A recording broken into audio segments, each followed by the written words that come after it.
Imagine sleeping with a sword in your hand, surrounded by livestock, while a blizzard howls outside and the sun won't rise for another 18 hours. That was a Tuesday night for a Viking. We've all heard the myth. Medieval people went to bed at sunset, woke at sunrise, simple as that. But Vikings? They shattered every rule of normal sleep. And what they did instead might actually make you rethink everything you know about rest. Here's the truth nobody talks about. Viking sleep was a survival skill, not a routine. And by the end of this video, you'll understand why their approach to rest was more extreme, more dangerous, and strangely, more effective than anything happening in medieval Europe.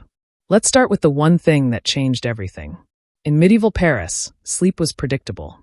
Sun goes down, you sleep. Sun comes up, you work. But in Scandinavia, the sun was a liar. Picture this. It's December in Norway. The sun barely crawls above the horizon at 10 a.m., then vanishes by 2 p.m. You're left with 20 hours of crushing darkness. Now flip to summer. It's midnight and the sky is still bright. The sun dips, teases the horizon, then climbs right back up. True darkness? It never comes. This meant something radical. Vikings couldn't follow a sleep schedule even if they wanted to. While a French peasant enjoyed reliable 12-hour nights, Vikings experienced sleep chaos. In winter, they might sleep 14 hours in fragments, napping, waking, napping again. In summer, they'd work until 2 a.m. because why stop when you can still see? This wasn't the famous first sleep, second sleep pattern of medieval Europe. This was survival sleeping, your body grabbing rest whenever nature allowed it. And it only gets stranger from here. Forget your cozy bedroom. Forget closing a door. Forget even the concept of personal space. Viking families slept in longhouses, massive timber halls stretching up to 100 feet long. Inside, everyone. Parents, children, servants, grandparents, guests. Oh, and the livestock. That's right. Cattle, sheep, and goats slept inside the house during winter. Not in a barn. Not separated by a wall.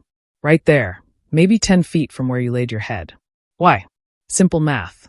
Every living body produces heat. In a world where a single drafty night could mean frostbite or death, that cow wasn't just an animal. It was a heater. The smell must have been overwhelming. Smoke from the central fire, drying clothes, animal breath, unwashed bodies packed together for warmth. The sounds never stopped. Crackling flames, shifting hooves, coughing, snoring, whispered conversations. Viking children didn't fall asleep to silence. They fell asleep to the rhythm of their entire world breathing around them. This was the polar opposite of medieval European trends, where wealthier families were starting to carve out private sleeping chambers. Vikings didn't have that luxury. Warmth meant togetherness. Privacy? That was for people who could afford to freeze. No canopies. No towering frames. No feather mattresses. A Viking bed was a low wooden frame shoved against the longhouse wall, strategically placed to block drafts that could kill. The base? Rough planks or woven cords. On top, straw. Hay. Reeds. Whatever was available. But the real treasure sat on top of all that. Animal skins. Sheepskin. Reindeer hide. Bear pelts. These weren't decorations, they were lifelines. In temperatures that could plunge far below freezing, a good bearskin pelt meant the difference between waking up and not waking up. Wealthy chieftains might have imported wool blankets dyed in deep reds or blues, maybe even a carved headboard to show off their status. But these were rare. Most Vikings valued one thing above softness: portability. Here's something crucial. Viking bedding had to roll up. It had to tie. It had to fit on a ship. Because at any moment, you might be sailing to raid England or trade in Constantinople. Your bed wasn't furniture, it was travel gear. Medieval nobles chased feather-stuffed comfort. Vikings chased survival. In medieval England, the bells of the local church helped mark time. People developed rhythms around matins, vespers, and the predictable pattern of agricultural life. Vikings had no bells. They had tides. They had weather.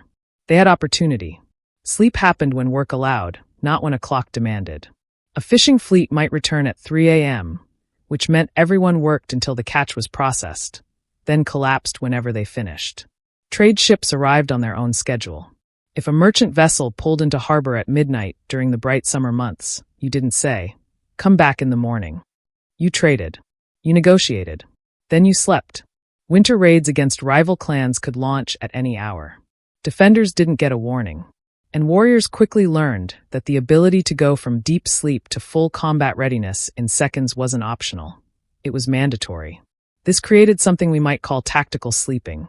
Rest grabbed in fragments, rarely peaceful, always interruptible.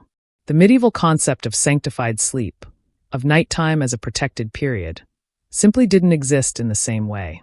For Vikings, night was just a darker version of day. Work continued. Threats continued. Sleep bent around everything else. Here's where Viking sleep turns truly brutal. Those famous long ships? Beautiful for sailing. Absolute nightmares for sleeping. Picture this. You're part of a crew of 30 warriors rowing across the North Sea. The ship is maybe 75 feet long and 15 feet wide. There's no cabin, no below deck, no shelter of any kind. When rain comes, and it always comes, it soaks everything. Your bedding, your clothes, you. When waves crash over the bow, you're drenched in frigid salt water. And you still have to sleep. Vikings curled up in the bottom of the boat, using whatever they'd brought, a rolled-up pelt, a wool cloak pulled tight over the head. The wood beneath them was constantly damp. Cold seeped upward through the planks. The ship never stopped moving. Sleep came in shifts. A few hours unconscious while others rowed, then back to the oars. One Viking might grab 90 minutes here, 2 hours there, scattered across days that blurred together. This wasn't rest. This was a form of deliberate sleep deprivation that would make modern special forces training look gentle. And yet, when these exhausted warriors landed on foreign shores, they were expected to fight immediately. The long ships that terrorized medieval Europe weren't crewed by well-rested soldiers. They were crewed by men running on fragments of broken sleep, burning through reserves of sheer will. Medieval farmers in the heart of France might sleep with their door unbarred during peaceful summers. The local lord's soldiers protected them. The village walls kept threats out. Even at home, in their own longhouses, weapons stayed within arm's reach. A spear leaned against the wall. A sword tucked beside the bedding. An axe positioned exactly where a hand could find it in absolute darkness. This wasn't paranoia. It was learned behavior. Rival clans raided each other. Blood feuds could span generations. A family that wronged another family 50 years ago might still face a midnight attack from descendants seeking revenge. Long houses weren't fortresses. Their walls were wood and turf, material that could burn. A determined enemy with torches could turn a sleeping household into a death trap in minutes. During raids and military expeditions, the alertness intensified. Warriors divided into watch shifts, some sleeping while others stood guard. Fires were kept low to avoid drawing attention. Sleeping positions were strategic. Men lying in circles, feet pointing inward, so each person could be shaken awake by a kick from the center. This breeds a particular kind of sleep, what we might call half-sleep. The body rests, but some part of the mind stays alert, listening for the sound that doesn't belong, the footstep that shouldn't be there. Deep, unguarded sleep was a luxury most Vikings rarely experienced. Even in their own homes, surrounded by family, they slept like soldiers. Despite all this danger and discomfort, Viking nights weren't joyless. As the day wound down and the Longhouse filled with firelight, something shifted. This was the hour of gathering. The central hearth became the focus, flames painting the timber walls with dancing shadows, smoke curling toward the hole in the roof. The entire household clustered close. Outside, winter howled. Inside, warmth.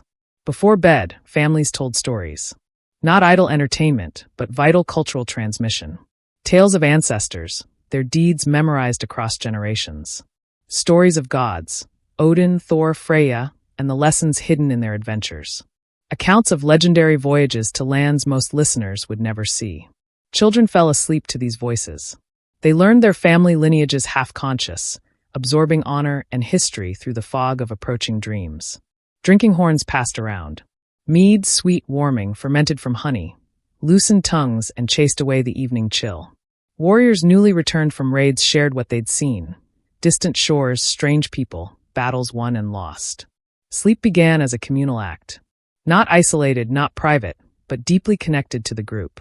Your last waking moments were spent among your people, hearing their voices, feeling their presence. Then slowly, one by one, people peeled away toward their spots along the wall, pulling skins over their shoulders, arranging themselves for the long hours ahead. Medieval Europeans might gather in taverns or halls for evening socializing, then retreat to more private sleeping arrangements. Vikings made no such separation. Community and rest were intertwined, inseparable. Modern people dismiss dreams. Random neural firing. The brain defragmenting itself. Nothing meaningful. Vikings would have found this idea insane. To them, dreams were messages. Direct communication from the divine. A vision of ravens circling could be Odin himself sending a warning. A dream of drowning might foretell disaster at sea. Seeing a dead relative could mean their spirit wanted something: attention, respect, a proper offering. This changed everything about how Vikings approached sleep. They didn't just want to rest. They wanted to remember. Every strange image, every uncomfortable feeling, every fragment of a nighttime vision deserved examination. Morning conversations often began with dream sharing. I saw a burning ship last night. What do you think it means? The family would discuss, debate, interpret. Was it warning about their own vessel? A message about an enemy? A sign to delay an upcoming voyage? Some warriors credited dreams with saving their lives. A sudden certainty not to join a particular raid. Unexplained at the time, but validated when that crew never returned. A premonition to wear a specific piece of armor that later stopped an otherwise fatal blow. While medieval Christians interpreted dreams through biblical frameworks, sin, virtue, divine punishment, Vikings looked to their own gods and their own ancestors. This made sleep more than rest. It made it a portal. Every night was a potential audience with the supernatural. Every troubled vision might be guidance. This added weight to sleep that few medieval Europeans shared.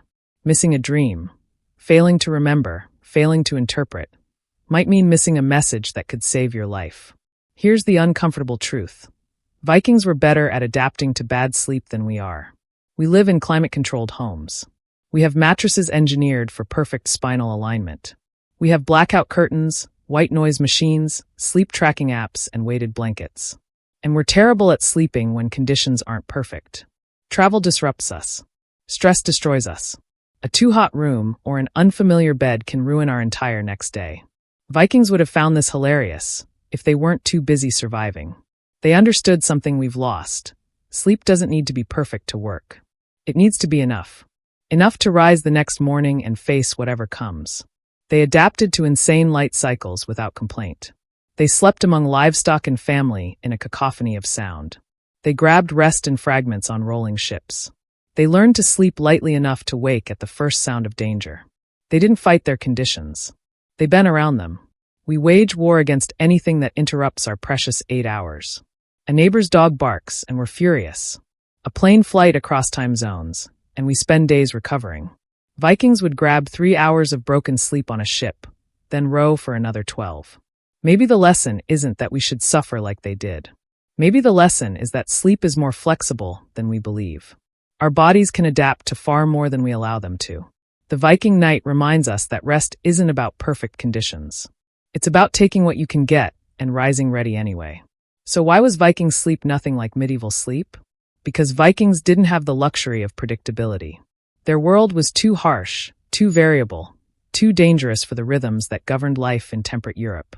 Their sleep was seasonal, stretching in the endless winter dark, compressing in the bright summer nights. It was communal, bodies packed together for warmth, livestock breathing nearby, privacy non-existent. It was portable, bedding that rolled up and traveled, comfort sacrificed for survival. It was tactical, weapons within reach, minds half alert, ready to fight or flee at any moment. And it was sacred, a doorway to the divine, where dreams might carry messages from gods and ancestors. Medieval Europeans followed the sun and the church bells. Vikings followed the tides, the weather, and the demands of survival. In our modern world of artificial light and alarm clocks, we've convinced ourselves that sleep must follow rules. 8 hours. Dark room. Perfect silence. The Vikings knew better. Sleep is survival. And survival bends. If this changed how you think about history's hidden details, subscribe. We uncover the nights, the days, and the untold lives of history.